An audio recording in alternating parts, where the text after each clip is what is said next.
นชุดเธอสวยมากจริงๆเธอเหมือนเจ้าหญิงเลยก็แน่อยู่แล้ว ตัวไอรินเองอ่ะก็สวยเหมือนเจ้าหญิงอยู่แล้วให้ลูกอมพ่อเราซื้อมาจากต่างประเทศเธอน่าจะชอบนะ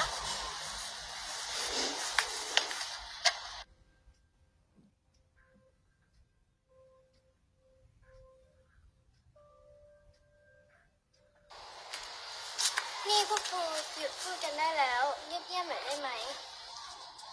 ไอริน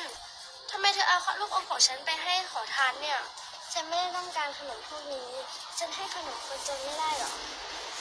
พูดถูกแล้วไอรินอ่ะใจดีมากเอาเงินเนี่ยไปซื้อข้าวกินซะรีบเก็บสินายยากจนมากไม่ใช่เหรอเงินเท่านี้คงจะพอสำหรับนายแล้วแหละไปกันเถอะ